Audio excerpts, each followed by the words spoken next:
നമസ്കാരം. മസാല ഫ്രൈഡ് റൈസിൻ്റെ റെസിപ്പിയാണ് കേട്ടോ നമ്മളിന്ന് ചെയ്യുന്നത്. വളരെ ടേസ്റ്റി ആയിട്ടുള്ള ഒരു ഫ്രൈഡ് റൈസ് തന്നെയാണ് കേട്ടോ ഇത്.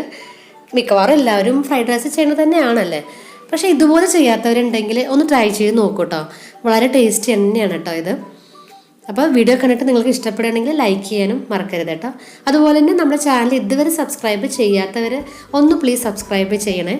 അതേപോലെ നമ്മുടെ ഫേസ്ബുക്ക് പേജ് കൂടെ ഒന്ന് ഫോളോ ചെയ്യേണ്ട കാര്യം കൂടി വിട്ടു പോകരുത് കേട്ടോ. അപ്പം നമുക്ക് പെട്ടെന്ന് വീഡിയോയിലേക്ക് കിടക്കാം അല്ലേ. ആദ്യം തന്നെ ഞാനിവിടെ ചോറൊന്ന് വേവിച്ചെടുത്തിട്ടുണ്ട് കേട്ടോ. അപ്പോൾ ചോറ് വേവിക്കുന്ന സമയത്ത് ഉപ്പും അതുപോലെ നാരങ്ങ നീരും അതും കൂടി ഇട്ടിട്ട് ചോറൊന്ന് വേവിച്ചെടുത്തിട്ടുണ്ട്. എന്നിട്ടൊരു പരന്ന പ്ലേറ്റിൽ ഒന്ന് ചൂടാറാനായിട്ട് ഇതുപോലെ വെച്ചതാണ് കേട്ടോ. ചോറ് തമ്മിൽ ഒട്ടാതിരിക്കാനാണ് നമ്മൾ നാരങ്ങ നീര് ചേർക്കുന്നത് കേട്ടോ. നമുക്കിങ്ങനെ ചെയ്യേണ്ടതെന്ന് നോക്കാം അല്ലേ. ആദ്യം തന്നെ റിഫൈൻഡ് ഓയിൽ ഒഴിച്ചു കൊടുത്തു. എണ്ണ നന്നായിട്ട് ചൂടായിട്ട് വരുമ്പോൾ ചെറുതാക്കി അരിഞ്ഞിട്ടുള്ള വെളുത്തുള്ളി 1 സ്പൂണോളം അത് ചേർത്ത് കൊടുത്തു. വെളുത്തുള്ളി ഒരുപാടൊന്നും ഫ്രൈ ആക്കിയിട്ട് എടുക്കേണ്ട ആവശ്യമില്ല. എണ്ണയിൽ ഒന്ന് ഇളക്കി കൊടുത്താൽ മതി. അതിനുശേഷം ഓരോ വെജിറ്റബിൾസ് 1 by 1 ആയിട്ട് ചേർത്ത് കൊടുക്കാം. ഇപ്പോൾ ചേർത്തിയത് ക്യാരറ്റാണ്. ക്യാരറ്റ് ഒന്ന് എല്ലാ വെജിറ്റബിൾസും ഒന്ന് ഹാഫ് കുക്ക് ആയാൽ മതി കേട്ടോ. ഒരുപാടൊന്നും നന്നായിട്ട് ഫുള്ളായിട്ട് കുക്ക് ചെയ്യേണ്ട ആവശ്യമൊന്നുമില്ല. അത് തനിയെ കുക്ക് ആയിക്കോളും കേട്ടോ. അപ്പോൾ അതിന് ശേഷം നമ്മളിതിലേക്ക് ഇപ്പോൾ ചേർത്തത് സ്പ്രിംഗ് ഓണിയൻ്റെ വൈറ്റ് പാർട്ടാണ്. സ്പ്രിംഗ് ഓണിയൻ്റെ അറ്റത്തെ ഒരു വൈറ്റ് പാർട്ട് ഉണ്ടല്ലോ, മേളിൽ ഗ്രീൻ ആയിട്ടുള്ള പാർട്ടും താഴത്തെ വൈറ്റ് പാർട്ടില്ലേ, അതാണ് ഇപ്പോൾ നമ്മൾ ചേർത്ത് കൊടുത്തത്. ഇത് ചേർക്കുമ്പോൾ നമ്മുടെ ഫ്രൈഡ് റൈസിന് ഒരു വളരെ നല്ലൊരു ഫ്ലേവറാണ് വരിക. അപ്പോൾ ഈ സമയത്ത് ഇത് ചെറുതാക്കി അരിഞ്ഞത് ചേർത്ത് കൊടുത്തു.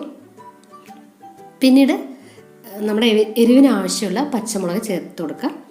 അതും കൂടി ചേർത്തിട്ട് ഒന്ന് നന്നായിട്ടൊന്ന് ഇളക്കിയെടുക്കുക. ഗ്യാസ് ഫുൾ ഫ്ലെയിമിൽ വെച്ചിട്ട് വേണം കേട്ടോ ഇതെല്ലാം ഒന്ന് ഹാഫ് കുക്ക് ആക്കിയിട്ട് എടുക്കാനായിട്ട്. അതിനുശേഷം നമുക്കിതിലേക്ക് ബീൻസാണ്, അതും ചേർത്ത് കൊടുത്തു. അതുപോലെ തന്നെ വെജിറ്റബിൾസ് കുക്ക് ചെയ്തിട്ട് എടുക്കുമ്പോൾ ഹാഫ് കുക്ക് ആക്കണേ ഉള്ളൂ, ഫുള്ളായിട്ട് കുക്ക് ആക്കേണ്ട ആവശ്യമില്ല. തനിയെ കുക്ക് ആയിക്കോളൂ. ഞാൻ നേരത്തെ പറഞ്ഞ പോലെ തന്നെ നമ്മൾ തുറന്ന് വെച്ചിട്ട് വേണം കേട്ടോ നമ്മളിതൊന്ന് വഴറ്റിയെടുക്കാനായിട്ട്. കാരണം നമ്മൾ മൂടി വയ്ക്കുമ്പോൾ ഇതിൻ്റെ കളറൊക്കെ പോവും. ഓറഞ്ച് കളർ നമ്മുടെ ക്യാരറ്റിൻ്റെയും അതുപോലെ തന്നെ ഇപ്പോൾ ഞാൻ ക്യാപ്സിക്കം ചേർത്ത് കൊടുത്തു. അതുപോലെ ബീൻസ് ഇതിൻ്റെ എല്ലാ ഗ്രീനിഷും അതുപോലെ ഓറഞ്ച് കളറൊക്കെ അത് നമ്മൾ അടച്ച് വയ്ക്കുമ്പോൾ അത് പോവും. അപ്പോൾ നമ്മൾ തുറന്ന് വെച്ചിട്ട് വേണം ഇതെല്ലാം ഒന്ന് വഴറ്റിയെടുക്കാനായിട്ട്. പിന്നീട് നമ്മൾ ഇതിന് ആവശ്യമുള്ള ഉപ്പ് ചേർത്ത് കൊടുക്കുക. നമ്മൾ നേരത്തെ തന്നെ റൈസിൽ ഉപ്പ് ചേർത്തിട്ടുണ്ട്. അപ്പോൾ ഇപ്പോൾ വെജിറ്റബിൾസിനുള്ള ഉപ്പ് മാത്രം ചേർത്ത് കൊടുത്താൽ മതി കേട്ടോ. പിന്നീട് നമുക്ക് ചോറ് നമ്മൾ നേരത്തെ കുക്ക് ചെയ്തിട്ടുള്ള ചോറുണ്ടല്ലോ അത് ഫുള്ളായിട്ട് ചേർത്ത് കൊടുക്കാം.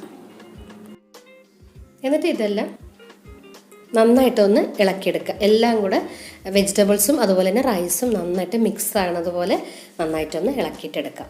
ഇതിപ്പോൾ ചോറ് നമ്മൾ വേവിക്കുമ്പോൾ നേരത്തെ തന്നെ ലെമണൊക്കെ ഇട്ട കാരണം കൊണ്ട് അങ്ങനെ കുഴഞ്ഞൊന്നും പോവില്ല കേട്ടോ. നന്നായിട്ടൊന്ന് ഇളക്കിയെടുത്താൽ മതി. ഈ സമയത്ത് നമുക്ക് സോയാ സോസ് ചേർത്ത് കൊടുക്കാം. അതും കൂടെ ചേർത്തിട്ട് ഒന്ന് വീണ്ടും നന്നായിട്ടൊന്ന് ഇളക്കിയെടുക്കാം.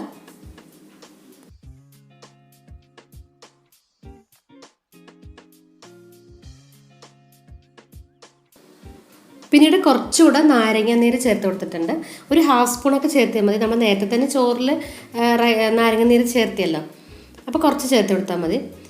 എന്നിട്ട് ഈ സമയത്ത് നമ്മൾ ഇതിൽ മാഗിയുടെ മസാല ഉണ്ടല്ലോ, മാഗിയുടെ അകത്ത് കിട്ടുന്ന മസാല പൗഡർ ഉണ്ടല്ലോ, അതാണ് ഈ സമയത്ത് ചേർത്ത് കൊടുക്കുന്നത് കേട്ടോ. ഇത് ചേർക്കുമ്പോൾ നമ്മുടെ ഫ്രൈഡ് റൈസിന് ഒരു പ്രത്യേക ഒരു ടേസ്റ്റ്, എന്താ പറയുക, ഒരു എൻഹാൻസിങ് ഫ്ലേവർ ആണ് ഈ ഒരു ഫ്രൈഡ് റൈസിന് നമ്മൾ ഈ മസാല ചേർക്കുമ്പോൾ കിട്ടുന്നത് കേട്ടോ. അപ്പോൾ ഇത് നിങ്ങൾ ഒഴിവാക്കരുത്. നമ്മുടെ മാഗിയുടെ അകത്ത് കിട്ടുന്ന ആ ഒരു മസാല പൗഡറില്ലേ, അത് തന്നെയാണ്. അത് നമുക്കൊരു 1.5 പാക്കറ്റ് അത് ചേർത്ത് കൊടുക്കാം. ഞാനിപ്പോൾ എടുത്ത റൈസിൻ്റെ ക്വാണ്ടിറ്റിക്കാണ് ഞാൻ പറയണത്.